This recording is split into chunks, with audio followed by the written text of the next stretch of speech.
Welcome! In front of me I have Garmin Forerunner 965 and I'm gonna show you how to force restart this watch.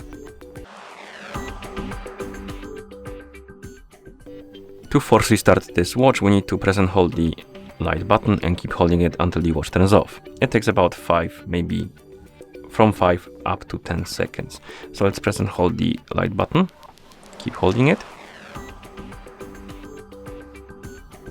Once the screen turns off, keep holding the button for a couple more seconds.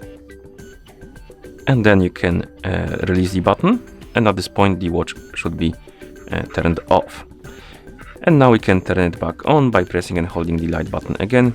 And keep holding it until you see the Garmin logo on the screen. Once you see the logo, you can release the button and wait until the watch is done booting up.